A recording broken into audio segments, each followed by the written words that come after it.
Icarus Week 228 Ruby Resource Pack. This week we get a Ruby Resource Pack and some mount icon changes. Notable improvements this week is the added temperature map to Elysium to increase environmental temperature near lava, added lighting VFX setup to the wind turbine to represent its state on block damage or etc. Fix the on-off state not reloading correctly for some deployables, the Tesla included. Fixed overlapping auras not behaving as intended, updated the icons for the can be equipped by section for saddles and mounts, numerous updates to the field entries which repositioned objects in more appropriate categories, and reduced server log spam by decreasing UID loading verbosity. And in this week, they added the Ruby Workshop Resources, a workshop pack that you could drop down with uranium rods so that you could use them on all the maps in Icarus. You can go to raw resources here and go to the crystallized ruby resource supply where you could craft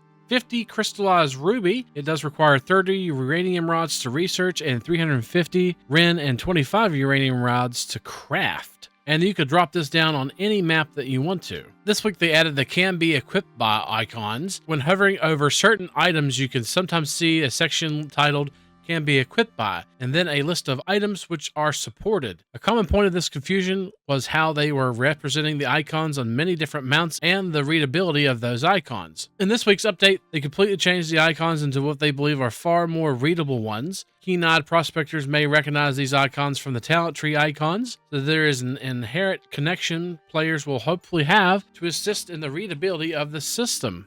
Some real quick examples are, for example, this 5.56 millimeter round says right there it could be used by assault rifles. Of course, you could use the 12 gauge slug for shotguns, and the 9 millimeter chac can be used by pistols, SMGs, and pistol turrets. And you can see the used by text right there on the item. And if you hover over the basic riding saddle here, for example, you can see what all animals can actually use that saddle. Same thing goes for these as well. They'll sit there and kind of hover over the icons. When you hover over it, you can see the icons of the animals that can use those perspective saddles. And next week, we're getting waterfall improvements. Next week, they are updating their waterfall technology across all maps.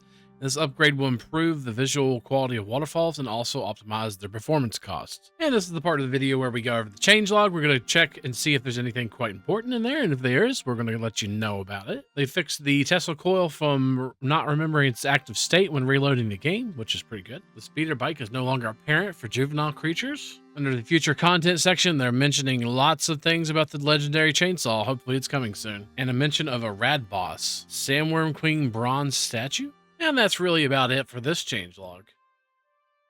In last video, we announced that we were actually canceling the build 6.0, and I had probably like 10 to 15 people message me on the channel and in Discord about having builds and stuff like that. I'm not quite sure. We canceled it because for about 3 weeks we announced it, and a whole week we had only one person contact us about the build series. If you are really interested in doing the build, we may do it here in the near future, maybe in the next week or two. When I get a little bit of extra time, we could try to maybe do it again. If you are truly interested, comment down below. Don't forget, if you like what you see, to like, comment, subscribe, and all that good stuff. Subscribe and we'll get you more Icarus update videos just like this one. And hopefully, we'll see you next time. Peace.